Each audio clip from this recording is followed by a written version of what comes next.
Bouquet मैंने तुम्हारे लिए बनाए हैं। पसंद आया तुम्हें? मुझे ये सब कुछ बिल्कुल पसंद नहीं। दर्पण बेटा 25 नंबर निकाल, 25 नंबर। अरे aunty aunty aunty please please please, मुझसे नहीं, सब चीटिंग वीटिंग नहीं होता, प्लीज मुझसे ये सब मत करवाओ आप। हाँ, जब ये डेट होती है और मंथ हो फेब तो क्या बात होती है। उस डेट में दिन में भी 14वीं की रात होती है, नंबर है 14। ये तो मेरे कार्ड में है। देखा आबा, फिर से मानसी का नंबर आ गया। मुझे तो लगता है ना पक्का कोई साजिश है। तो क्या कर सकते हैं, अब साजिश भी तो तुम्हारा बेटा ही कर रहा है। अरे आंटी अगर आप हार रही हो तो मुझ पे एलिगेशन मत लगाओ। मैं आदमी हूँ नेक और अगला नंबर है 1। ये मैं जीत गई। देखा, अब तो पक्का साजिश है सुधा, बता रहे हैं हम तुमको। अच्छा तो फिर हम भी हमारे पास से फेंक देते। आंटी तंबोला में पासे? मुझे आंटी मत बोलो। क्या हो गया मम्मी? क्या हो गया? अब तुम्हारे कारण मेरी और आभा की बचपन की दोस्ती ना बिना कट्टी के टूट जाएगी। क्यों? क्योंकि मैंने इस आभा की बेटी को अपनी बहू बनाने का फैसला किया है। अरे वाह। ये रिश्ता हम दोनों सहेलियों को रिश्तेदार बना देगा। क्यों, बनोगी ना हमारे घर की बहू?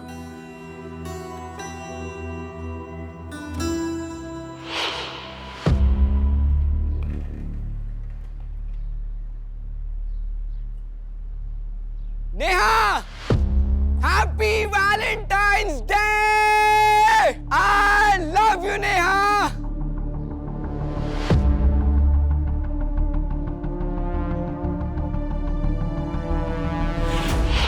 अपनी एंगेजमेंट की सारी पिक्चर्स परफेक्टली पोज्ड है ना?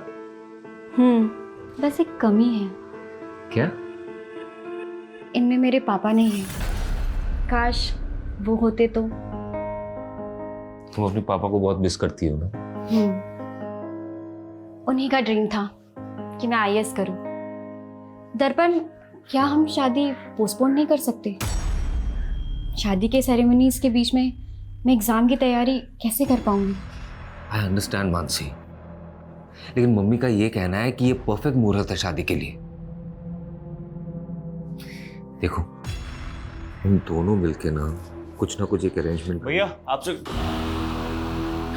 आई एम सॉरी, मुझे नहीं पता था भाभी आप यहाँ हो। कोई बात नहीं, मैं तुम्हें कॉल करती हूँ। बाय दीपक। बाय। क्या बात है?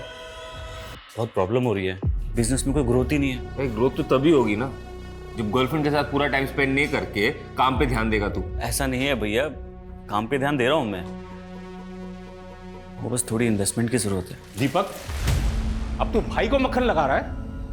मैं ऑलरेडी इतना इन्वेस्टमेंट कर चुका हूं तेरे धंधे में, 25% भी उसका रिटर्न नहीं आया है। पर रिटर्न आएगा, थोड़ा टाइम लगता है ना, और इस बार थोड़ी इन्वेस्टमेंट की जरूरत है, बस 5 लाख रुपए चाहिए। 5 लाख? 5 लाख रुपए कहाँ से आएंगे? हाँ, अरे पता है ना तेरे भाई की शादी है, कितने खर्चे लगेंगे उसमें? माँ शादी है तो दहेज भी मिलेगा ना। और मानसी भाभी के घर वाले 5 लाख रुपए नहीं दे सकते। ये दीपक क्या बकवास कर रहा है? तू बोलना क्या चाह रहा है? मानसी की फैमिली से भी हम लोग दहेज लेंगे? भैया मेरा वो मतलब नहीं। एकदम निकम्मा है तू। हम लोगों का नाम डुबाना चाहता है क्या? हाँ मैं ही डूब रहा हूं आप लोग का नाम ना यहाँ पे, और भैया बहुत रोशन कर रहा है आप लोग का नाम। कराओ इनकी शादी और देखो मेरी बर्बादी। ये लड़का पता नहीं कब सुधरेगा।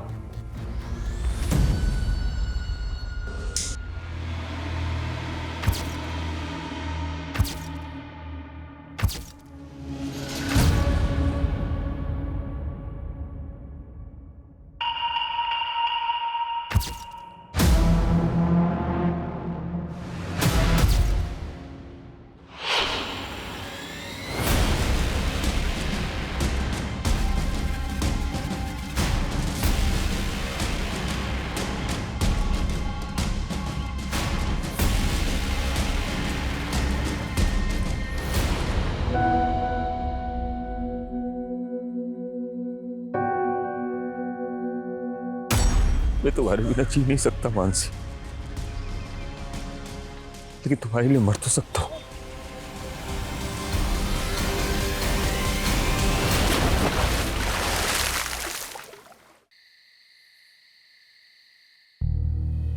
क्या हुआ दर्पण? तुम पूरे सेरेमनी में इतने एक्साइटेड थे और अब तुम्हारा मुंह लटक गया। एक्चुअली ये बात मैं तुम्हें एंगेजमेंट से पहले बता देना चाहता था, लेकिन कभी ना हिम्मत नहीं कर पाया। लेकिन अब लगता है कि अगर चुप रहा तो इस रिश्ते को आगे नहीं बढ़ा पाऊंगा। ऐसा क्या हुआ है दर्पण? देखो, उससे पहले ना मेरी जिंदगी में एक लड़की थी, लेकिन अब हम दोनों के बीच में कुछ नहीं है, हमारा ब्रेकअप हो गया है। वो सिर्फ मेरा पास्ट था, तुम मेरा प्रेजेंट हो। अब हम दोनों के बीच में कोई नहीं आएगा। तुम्हारे कल से मुझे कोई फर्क नहीं पड़ता, क्योंकि आज तुम सिर्फ मेरे हो।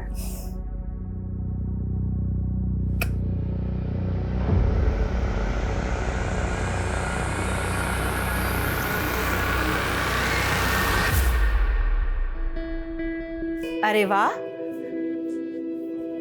ये हुई ना बात। बहुत प्यारी लग रही हो, किसी की नजर ना लगे। थैंक्स मम्मी जी। अच्छा बेटा, तुम कोचिंग क्लास पढ़ाते हुए महीने का कितना कमा लेती हो? यही कोई 18,000। तुम्हें पता है, मेरा दर्पण ना हर महीने अपनी पूरी तनख्वाह मेरे हाथ में लाके रखता है। तुम भी वैसा ही करोगी ना? वो मैं आपको आधी सैलरी दे दूंगी। आधी क्यों? क्योंकि अब मेरी दो मम्मी जी हैं, तो अपनी आधी सैलरी मैं अपनी मम्मी जी को दूंगी। देखो बेटा, आभा ने तो तुम्हारा कन्यादान कर दिया है ना, अब तो तुम इस घर की गृह लक्ष्मी हो, इसलिए तुम अब से पूरी की पूरी तनख्वाह ना मुझे ला कर देना, ठीक है? जी मम्मी जी।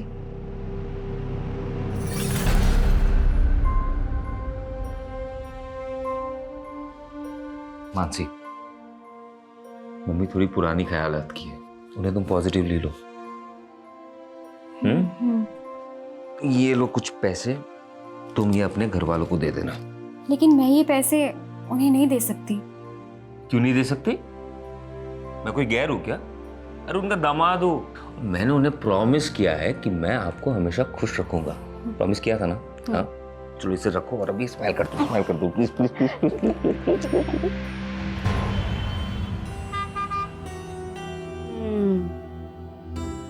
अच्छी है ना? आप जब भी मार्केट आते हो यहाँ पे चाय पीने जरूर आती हो, है ना?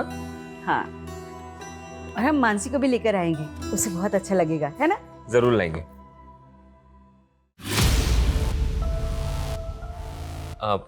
माँ आप चाय पियो, मैं बस 1 मिनट में। यहाँ पे क्या कर रही हो? तुम्हें देखने आई थी। तुम मुझे बुला सकते हो पर मैं नहीं। क्यों पीछा कर रही हो? तुम्हें पता है ना मैं शादीशुदा हूँ। मेरे पापा के गुस्से की सजा मुझे मत दो। बातों का अब कोई फायदा नहीं कोमल, मैं अपने शादी से खुश हूँ। तुम सिर्फ मेरे थे, मेरे हो और मेरे ही रहोगे। मैं तुम्हें किसी और के साथ नहीं देख सकती। प्लीज सीन क्रिएट मत करो, रियली सॉरी।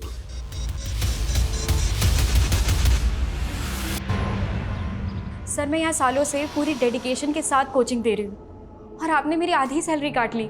देखो मानसी, तुमने अपनी शादी के लिए 10 दिन की छुट्टी ली थी, तब मैंने 1 पैसा नहीं काटा। लेकिन उसके बाद तुमने यूपीएससी एग्जाम के लिए और 15 दिन की छुट्टी ले ली। लेकिन सर ये छुट्टी तो आपने ही मुझे खुद दी थी और कहा था कि एग्जाम की तैयारी मैं अच्छे से करूँ। हाँ दी थी, क्योंकि मुझे लगा था कि तुम अच्छे रैंक से पास हो जाओगे तो यहाँ ज़्यादा से ज़्यादा स्टूडेंट्स आकर तुमसे पढ़ेंगे। लेकिन तुमने तो एग्जाम भी क्लियर नहीं किया। अब मेरा फ़ायदा नहीं होगा तो मैं तो पैसे काटूंगा ही ना।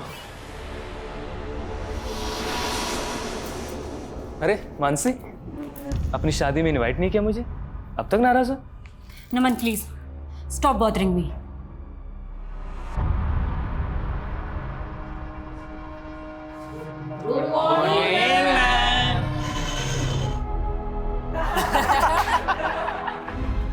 ये रहा तुम्हारा तोहफा और मुझे भी मेरा तोहफा मिल जाना चाहिए, समझे?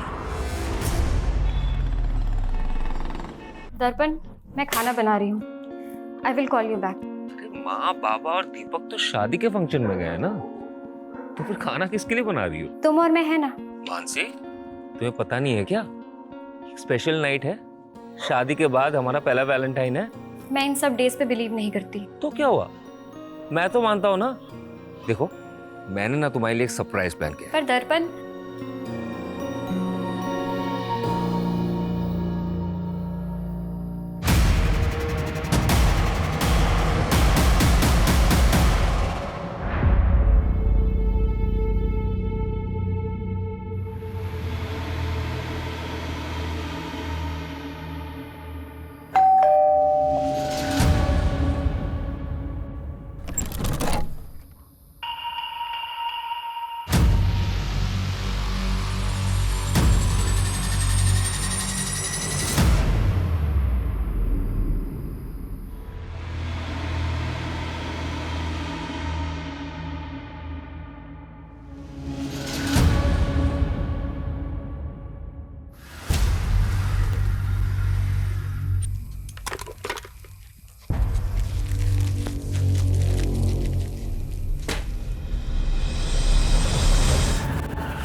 कौन कौन था यहाँ पे? शादी के बाद ये हमारा पहला वैलेंटाइन था। मानसी, क्या हुआ? मानसी! पीछे हटिया। सर लगता है क्रिमिनल ये लॉक तोड़ के अंदर आए होंगे, क्योंकि लूट के भी निशान लग रहे हैं सर। कहीं किसी गैंग का काम तो नहीं सर ये?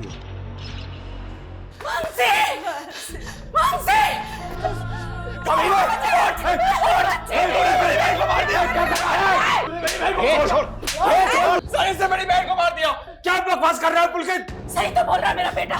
सर इन्होंने हमसे दहेज मांगा था, हम लोग नहीं दे पाए तो मार दिया मेरी बेटी को। सर कैसी बातें कर रही है तू आबा? तेरी बेटी को मैंने अपनी बेटी की तरह माना। झूठ मत बोल। सर इसने, मेरी बेटी के पति ने इसने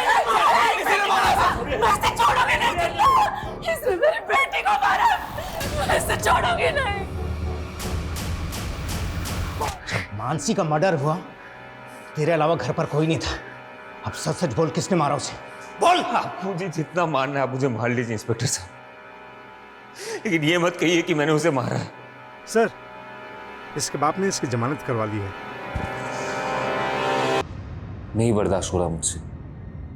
मैं मानसी के बिना जीना नहीं चाहता, इसलिए आत्महत्या कर रहा हूं। मैं तुम्हारे बिना जी नहीं सकता मानसी।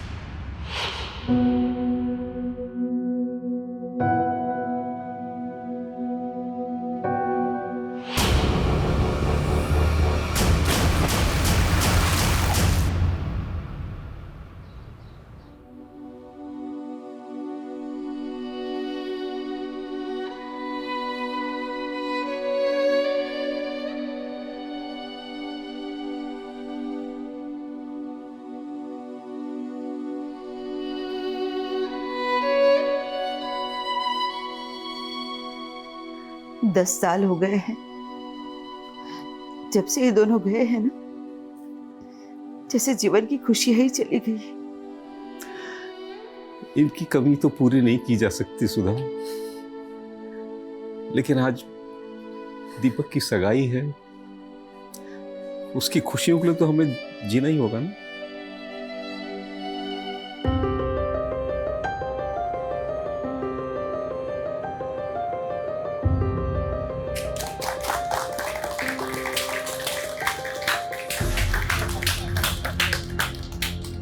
वाह सुधा वाह, मेरी बेटी की जिंदगी बर्बाद करके अब दूसरे के घर की बेटी की जिंदगी बर्बाद करने चली है। तुमने अगर अपनी बेटी खोई है ना, तो हमने भी अपना बेटा खोया है। अगर तुमने पहले ही हम पर भरोसा किया होता ना, तो ये दिन नहीं देखना पड़ता। भरोसे के लायक हो तुम लोग। हाँ? अरे एकदम घटिया लोग हैं ये। पुलकित मत कर। इस दीपक के बड़े भाई ने मेरी बहन से शादी करके उसका मर्डर कर दिया। अब ये आपकी बेटी को भी नहीं छोड़ेंगे। हाँ। ऐसा कुछ नहीं, झूठ बोल रही है इशिका। पापा कैसे लोगे? नहीं करनी मुझे यहाँ शादी। और तुम बर्फी देवी जी सुनिए, मेरी बात सुनिए। अरे ऐसा कुछ छोड़ूंगा नहीं तुझे मैं।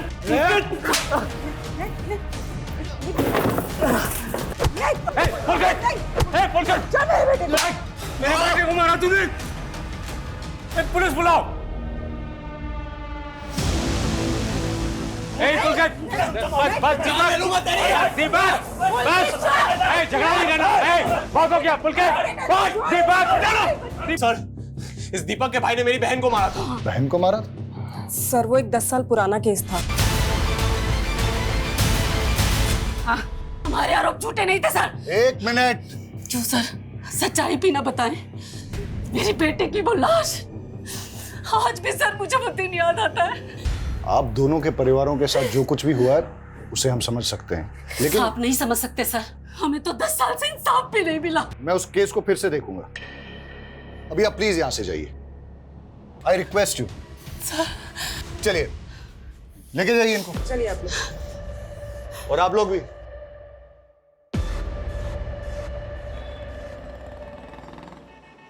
हेलो। हाँ सुधा, अरे कहाँ हो तुम? मैं बाजार आई थी सब्जियां लेने के लिए।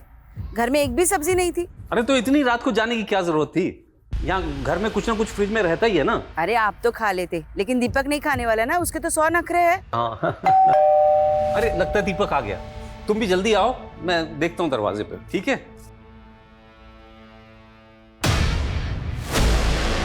आज सुबह ना खीर बनाई है मैंने, आपकी सास को बहुत पसंद है ना, लेते जाइएगा उनके लिए। अरे हाँ दीदी, आपके हाथों की खीर की बहुत तारीफ करती है मेरी माँ जी। अच्छा, आज खिला भी दीजिएगा। अरुण जी!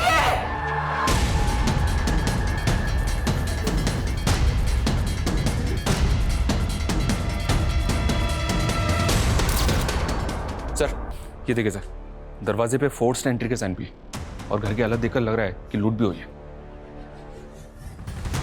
कैसे हुआ ये सब? जब ये सब हुआ तो मैं और माँ घर पर नहीं थे। सर सुधा जी मार्केट ही गई थी, मैं भी उनके साथ अंदर आई। आपको किसी पे शक है? मानसी का भाई पुलकित, उसी ने किया ये। मानसी भाभी के साथ भी ऐसे ही हुआ था, पर उस वक्त उसके भाई ने मेरे भाई दर्पण पे सारा आरोप लगा दिया। क्या पता आपने क्या छुपा रहा हो। आप ये कहना चाहते हो कि 10 साल पहले पुलकित ने अपनी बहन के साथ भी? पता नहीं सर, पर मेरे पापा को तो उसी ने मारा है। अगर दोनों केसेस की मॉडस ऑपरेंडी वाकई में सेम है तो हमें मानसी के मर्डर केस को भी स्टडी करना पड़ेगा। मानसी का मर्डर केस अभी तक सॉल्व नहीं हुआ है। अरुण जी की बॉडी को पोस्टमार्टम के लिए भेज दो और इस पुलकित को बुलाओ जरा police station. Okay sir. Sir वो दीपक फंसा रहा है मुझे क्या मिलेगा उसके बाप को मार के? कल तक अपनी बहन के लिए इंसाफ मांग रहा था तू, कहीं बदला तो नहीं ले लिया तूने? सर आप पुलकित को ऐसे अरेस्ट नहीं कर सकते, उसने कुछ नहीं किया है, वो कल शाम से घर पे ही था सर। देखिए वो हम पता करेंगे कि कल शाम को वो कहाँ पे था। हमने वार्निंग देकर छोड़ा था उसको जब उसने दीपक की पिटाई की थी।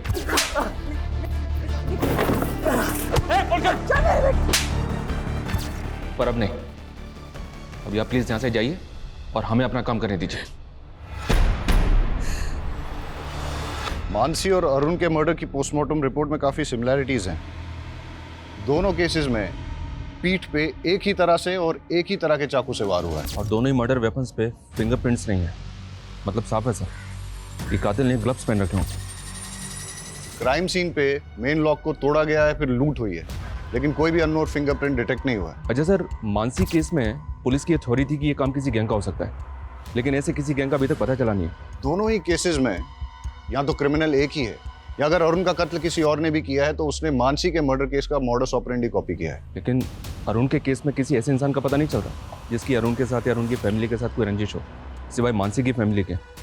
और ये पुलकित भी कुछ भी नहीं होगा। ये मानसी के मर्डर केस में दर्पण प्राइम सस्पेक्ट था, जिसने कि सुसाइड कर लिया था। मैं तुम्हारे बिना जी नहीं सकता मानसी। लेकिन उसके बाद पुलिस की सस्पेक्ट लिस्ट में एक कोमल नाम की लड़की थी, जो कि दर्पण की एक्स गर्लफ्रेंड थी। हाँ सर, लेकिन उस पर कोई आरोप साबित नहीं हुआ था। और सोचने वाली बात यह है कि 10 साल बाद वो अरुण का कत्ल क्यों करेंगे? अगर हमें अरुण के कत्ल और मानसी के मर्डर केस को जोड़ के देखना है तो हमें मानसी मर्डर केस के हर साक्ष्य से पूछताछ करनी होगी। मैंने एसीपी साहब से केस रीओपन करने की परमिशन ले ली है। तुम मानसी और दर्पण की फैमिली की सारी डिटेल्स निकालो, तब तक मैं इस कोमल से मिलके आता हूँ। सर दर्पण मेरा पास था और अब मैं किसी और की पत्नी हूँ। आप प्लीज़ पुरानी बातें करके मेरी मैरिड लाइफ डिस्टर्ब कर रहे हैं। अब ये एक डबल मर्डर केस है, इसलिए पूछताछ में आपको हमारा सहयोग करना ही होगा। सर मैं पहले ही सब कुछ बता चुकी हूँ। तो फिर से बता दीजिए, मानसी और दर्पण की शादी के बाद क्या आप कभी दर्पण से मिली? तुम्हें पता है ना मैं शादीशुदा हूँ। तुम सिर्फ मेरे थे, मेरे हो और मेरे ही रहोगे। मैं तुम्हें किसी और के साथ नहीं देख सकती। नहीं। 10 साल पहले वैलेंटाइन डे की रात को जब मानसी का मर्डर हुआ था, तब आप कहाँ थे? सर मुझे नहीं याद है, और मैं भला मानसी को क्यों मरवाऊंगी। ये रहा तुम्हारा तोहफा, और मुझे भी मेरा तोहफा मिल जाना चाहिए।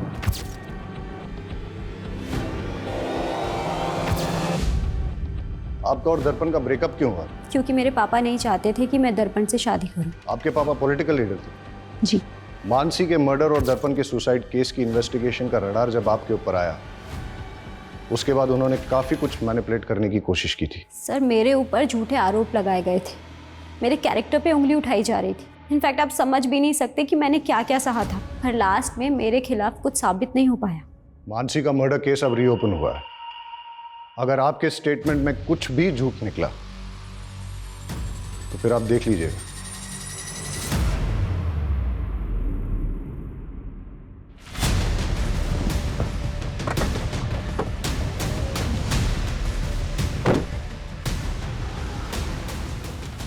मिसा जी, आप यहाँ क्यों आए हैं? तुम लोगों की वजह से पुलिस मेरी बेटी को परेशान कर रही है। अगर इन सब बातों की गाज मेरी पॉलिटिकल इमेज पर पड़ी तो मैं तुम लोगों को छोड़ूंगा नहीं। इसलिए कल मीडिया के सामने जाइए और ये कहिए कि इस केस का मेरा और मेरी बेटी से कोई संबंध नहीं है। आपको अपनी इमेज की पड़ी है और हम अपना बेटा और बहू खो करके चुप बैठ जाएं। अरुण जी, कहीं ऐसा ना हो बहू और बेटे के पास में पूरा खानदान पहुंच जाए।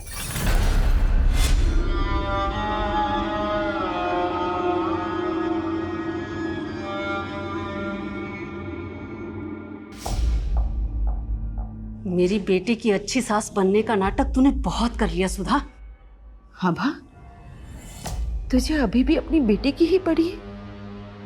अरे मैंने तो अपना बेटा, अपनी बहू, अपने पति तक को खो दिया है।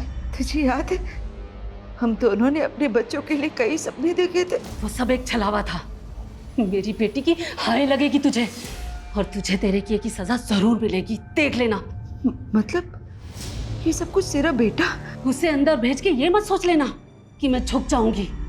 उसे तो मैं छुड़ा ही लूंगी, लेकिन तुझे कहीं का नहीं छोड़ूंगी, याद रखना।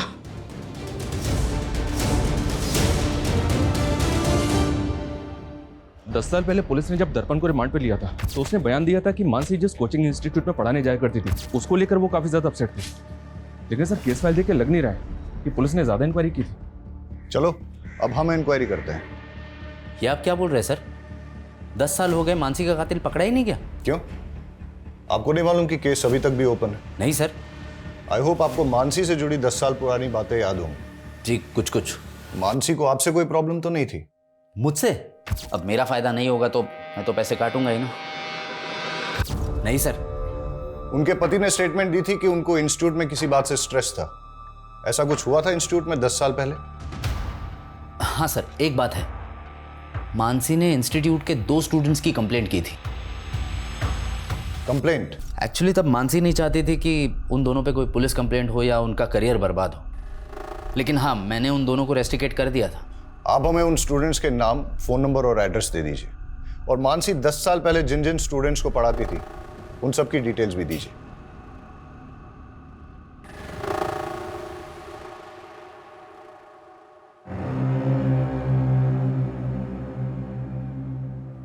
मम्मी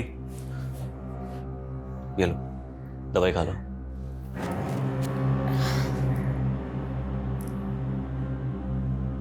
ये लो।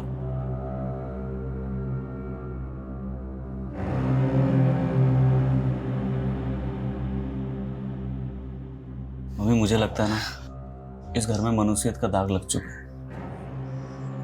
हम एक काम करते हैं, इस घर को बेच देते हैं और कहीं और जाके फिर से नई जिंदगी की शुरुआत करते हैं। Mummy mummy mummy mummy mummy अब ठीक?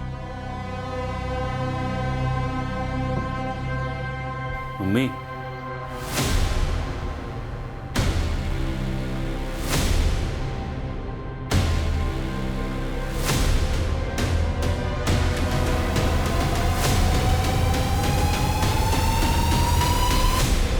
सर हम मानते हैं कि हम उस टाइम पे थोड़ा शरारती थे, लेकिन शरारती बालिग थे तुम। क्लास में न्यूड स्केच ड्रॉ किया और अपनी टीचर पर अभद्र कमेंट लिखा। इसी की वजह से तुम्हें इंस्टीट्यूट से रस्टिकेट किया गया था, है ना? और हो सकता है कि बदला लेने के लिए तुमने मानसी को। नहीं नहीं सर, माना तब हमसे गलती हो गई थी सर, लेकिन हमने कोई क्राइम नहीं किया सर। औरतों पे अभद्र टिप्पणी करना, 10 साल पहले तो इसमें बेल भी हो जाती थी, अब तो बेल भी नहीं होती इसमें। सर लेकिन क्या सबूत है कि हमने ही मानसी मैम को मारा था? 10 साल बाद तुम दोनों को ढूंढ लिया ना, सबूत भी ढूंढ ही लेंगे। इन दोनों लड़कों के पिछले 10 साल की हिस्ट्री निकालो। सर लेकिन ये दोनों लड़के मानसी के ससुर अरुण को जानते तक नहीं, तो फिर ये अरुण को क्यों मारेंगे? लेकिन दोनों के पास मानसी को मर्डर करने का मोटिव है। अब तो ये इन्वेस्टिगेशन में आगे जाके ही पता चलेगा कि दोनों केसेस में क्रिमिनल सेम है या दोनों केसेस अलग अलग है। सर पिछले 10 साल का सबसे बड़ा राज तो हमारे सामने आया ही नहीं। कौन सा राज? मैंने इन दोनों फैमिलीज का पिछले 10 साल का ब्यौरा निकाला। मानसी की बहन श्रद्धा की शादी मानसी की मौत के महज 25 दिन के बाद हो गई थी। अक्सर लोग फैमिली मेंबर की डेथ के बाद तकरीबन 1 साल तक कोई मांगलिक कार्य करते नहीं है। लेकिन श्रद्धा की शादी का इस केस से क्या लेना देना? श्रद्धा के CDR में एक अनाथाश्रम का नंबर मिला सर, जहाँ श्रद्धा पिछले 10 साल से आ जा रही है। आश्रम में इंक्वायरी की तो पता चला कि श्रद्धा वहाँ मानसी की बेटी से मिलने जाती है। मानसी की बेटी? सर वो मानसी दीदी नहीं चाहती थी कि किसी को ये बात पता लगे। लेकिन इसके बारे में आपके माँ या भाई ने भी कभी कुछ ऐसा बताया नहीं हमें। सर उन्हें बदनामी का डर था, लेकिन सच बात तो ये है कि दर्पण जी से शादी करने से पहले ही दीदी ने उस लड़की को जन्म दिया था। लेकिन इस बात का उनके मर्डर से कोई लेना देना नहीं हो सकता। ये आप डिसाइड नहीं करेंगे, आप हमें सिर्फ इतना बताइए कि उस बच्ची का पिता कौन है। नमन झा, वो दीदी के साथ इंस्टीट्यूट में पढ़ाते थे। मेरे और मानसी की बेटी? क्या मजाक कर रहे हैं सर, हम दोनों तो सिर्फ कलीग्स थे, यहाँ तक कि दोस्त भी नहीं थे सर। कमाल है, फिर भी मानसी को लव लेटर्स और गिफ्ट्स भेजा करते थे। ये मानसी की बहन ने दिखाया हमेशा। वो सर, मैं मानसी को पसंद करता था, लेकिन प्यार सर एक तरफा था मेरा। बच्चा कहाँ से आया? सर वही तो मैं बोल रहा हूँ, मेरे और मानसी के बीच फिजिकल रिलेशन था ही नहीं, तो बच्चा कहाँ से होगा? डीएनए टेस्ट करवाओ इसका।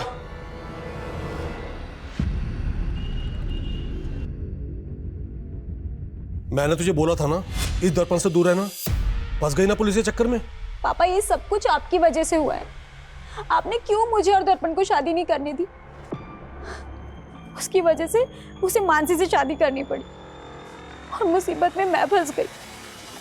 डोंट वरी बेटा, बेटा भले ही मैं पावर में नहीं हूं, लेकिन फिर भी इतना पावरफुल हूं कि तुझे छोटी मोटी मुसीबत से निकाल सकूं।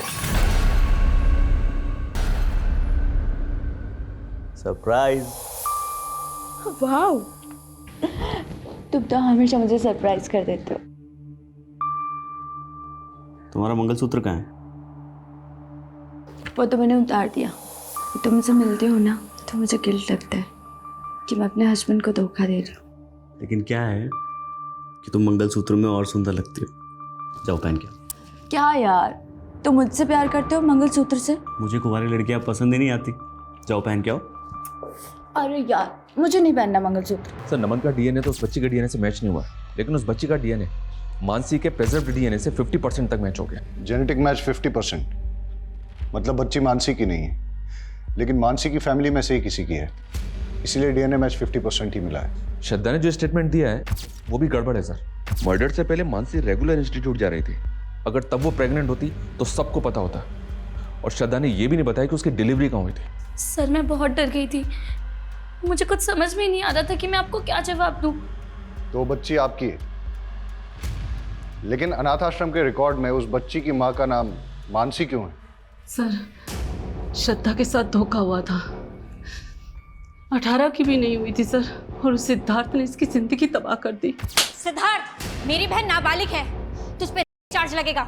नहीं दीदी, ये क्या कह रहे हो? सिद्धार्थ मुझसे बहुत प्यार करता है। नारा तुझे ये? नहीं दीदी, मैं उससे बहुत प्यार करता हूँ, मैं शादी भी उसी से ही करूँगा। बाद में वो मुकर गया और हम इज्जत के डर से आपके पास नहीं आ पाए, और डॉक्टर ने भी इसका अबॉर्शन करने से मना कर दिया। इसलिए दीदी भी टेंशन में थी, तो हमने श्रद्धा को मामा के घर भेज दिया। हम सोच ही रहे थे कि उस बच्ची का क्या करें, तभी मानसी का मर्डर हो गया। मैंने अपनी छोटी बेटी के दाग को छुपाने के लिए अपनी मरी बेटी के नाम का इस्तेमाल किया। कहीं ऐसा तो नहीं कि आपने मानसी को इसलिए मरवाया ताकि उसके साथ साथ आप अपने किसी काले कारनामे का राज भी दफन कर सकें? हम मानसी को मारने के सपने में भी नहीं सोच सकते सर। उसे दर्पण के घर वालों ने मारा है, ये बात मैं आपको लिख कर दे सकती हूँ। सर ये मानसी मर्डर केस में इतने सारे सस्पेक्ट एक के बाद एक हमारे सामने आए। सर हमारा खबरी इस केस में लूट करने वाले गैंगस्टर्स की इन्फॉर्मेशन निकाल रहा था, तो एक प्रोस्टिट्यूट से उसे पता चला कि एक हिस्ट्री शीटर उसका रेगुलर कस्टमर था, और उसने नशे में उससे कहा था कि 10 साल पहले किसी नेता ने उसे सुपारी दी थी। कौन सा नेता? सर ये तो पता नहीं चला, लेकिन सर कोमल का बाप भी नेता था। भले ही मैं पावर में नहीं हूँ, लेकिन फिर भी इतना पावरफुल हूँ कि तुझे छोटी मोटी मुसीबत से निकाल सकूं। और 3 साल पहले उसकी डेथ हो गई। और वो हिस्ट्री शीटर कौन है? सर बबलू नाम है उसका, मारपीट लूटपाट के केस में कई बार अंदर आ चुका है। उठा के लाओ इस बबलू को। मैंने कोई सुपारी नहीं ली थी सर। हमको सब पता है, तेरा वो नेता कमलेश चौधरी के कार्यकर्ताओं के साथ उठना बैठना है ना। अब बता, किसकी सुपारी ली थी और किससे ली थी? हाँ सर, मैंने सुपारी ली थी, पर वो मुझे नेताजी ने नहीं, उनकी बेटी ने दिया था। ये रहा तुम्हारा तोहफा, और मुझे भी मेरा तोहफा मिल जाना चाहिए। तुझे कोमल ने सुपारी दी थी? हाँ सर, पर सर मैंने किसी का मर्डर नहीं किया सर, मैं तो पैसे लेके भाग गया था। कोई भी मेरा नाम लेगा और आप मान लेंगे। मैंने कोई सुपारी नहीं दी है। हमने उस आदमी को इतना तोड़ा कि उसने सब सच उगल दिया। अब आपसे भी सच उगलवाने के लिए ऐसा ही कुछ करें ठीक नहीं रहेगा। सच बोलिए। हाँ, मैंने दी थी सुपारी, पर सर उसने मानसी को नहीं मारा, वो तो पैसे लेके भाग गया था। जिस रात मानसी का कत्ल हुआ उस रात आप कहाँ थी? देखो मानसी, दर्पण आज भी मुझसे ही प्यार करता है। ये बकवास करने आई हो तुम यहाँ पे? अब सच तो तुम्हें स्वीकार करना ही पड़ेगा। डाइवोर्स दे दो दर्पण को। तुम्हें दोबारा मुझसे मत कहना, निकलो यहाँ से। लेकिन मैंने मानसी को नहीं मारा सर। मेरी गलती सिर्फ इतनी है कि मैंने दर्पण से प्यार किया। अगर आपने मानसी को नहीं मारा तो फिर किसने मारा है? सर, हमने अरुण की बीवी पे नजर रखी थी। वो अक्सर एक कैफे में जाती है और अरुण की हत्या वाली रात भी वो उसी कैफे में थी। वहां की एक फुटेज मिली है, ये देखिए। लेकिन सुधा ने तो कहा था उस रात वो सब्जी खरीदने गई थी। मैं सब्जी लेने गई थी, फिर वहाँ से चाय पीने का मन किया तो चाय पीने चली गई। इसमें कोई हर्ज है क्या? हम बस कंफर्म कर रहे थे सुधा जी। सर, सुधा के सीडीआर के मुताबिक वो ज्यादा किसी को कॉल नहीं करती थी, लेकिन उसके सीडीआर में एक नंबर ऐसा है जिससे वो लगातार टच में थी। किसका नंबर है ये? सुधाकर यादव, आगरा का नंबर है ये। सुधाकर यादव, ये नाम कहीं सुना है मैंने।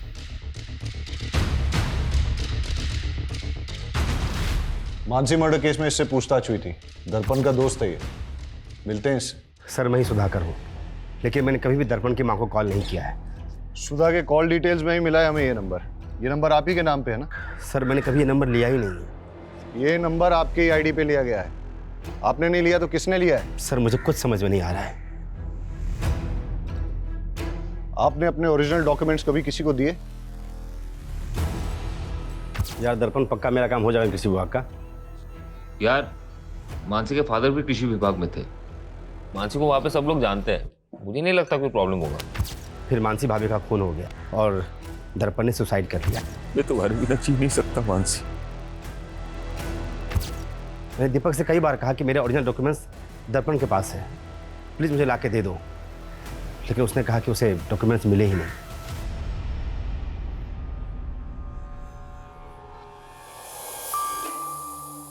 इतना ही पसंद है तो अपने नाम का मंगलसूत्र क्यों नहीं बना देते? तू पागल हो गई है क्या? शादी कुंवारी लड़कियों से की जाती है। कल तक तो तुम्हें शादीशुदा लड़कियां पसंद थी, अब कोई और पसंद आ गई क्या? क्या हो गया तुझे? जैसे चल रहा है वैसे चलने देना। नहीं चलेगा। अब मैं तुम्हारी बातों में नहीं आने वाली। मुझे मना करेगी? सुधाकर के बयान से लग रहा है कि उसके नाम पे लिया गया नंबर और कोई इस्तेमाल कर रहा है। नंबर ट्रेस पे डालो और पता करो कौन इस्तेमाल कर रहा है ये नंबर। सर, अंजलि होटल में दर्पण के भाई दीपक ने एक लड़की को करके उसकी जान लेने की कोशिश की। सर, वो दोस्त थी मेरी। मैं हाथ नहीं उठाना चाहता था उस पर गुस्से में कंट्रोल नहीं होता मुझसे। और सेक्सुअल डिजायर भी कंट्रोल नहीं होता तेरा। दर्जनों अफेयर थे तेरे। कहीं मानसी पे भी तेरी बुरी नजर तो नहीं थी? नहीं सर। सुधाकर के डॉक्यूमेंट्स का मिसयूज करके फोन नंबर किसके लिए लिया? मैं इस बारे में कुछ नहीं जानता। जानता नहीं है या अपनी माँ के फोन से उस नंबर पे रेगुलर कॉल किया करता था? नहीं सर, मैंने ऐसा कुछ नहीं किया है।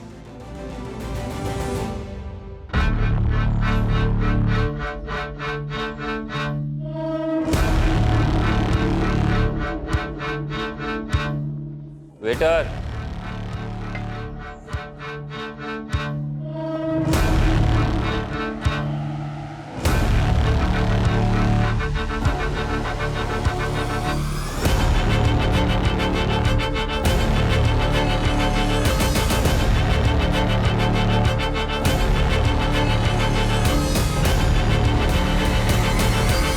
आर यू श्योर ये आदमी वही है? कंफर्म नहीं है सर, पर वो आगरा जाने वाली बस में चढ़ा है। मैं उसी बस को फॉलो कर रहा हूँ।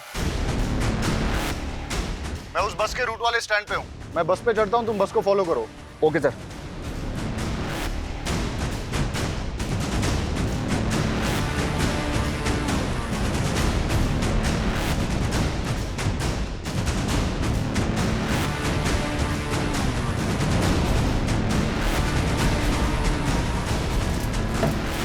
मुझे ऐसा लगता है मैंने आपको कहीं देखा है। जी नहीं नहीं मैं तो आपको नहीं जानता। अब मेरा स्टॉप आ गया है। एक्सक्यूज मी भैया रुक जाओ, मेरा स्टॉप आ गया है। अरे भैया जल्दी रुको ना यहाँ पे। हेलो गाड़ी रोको।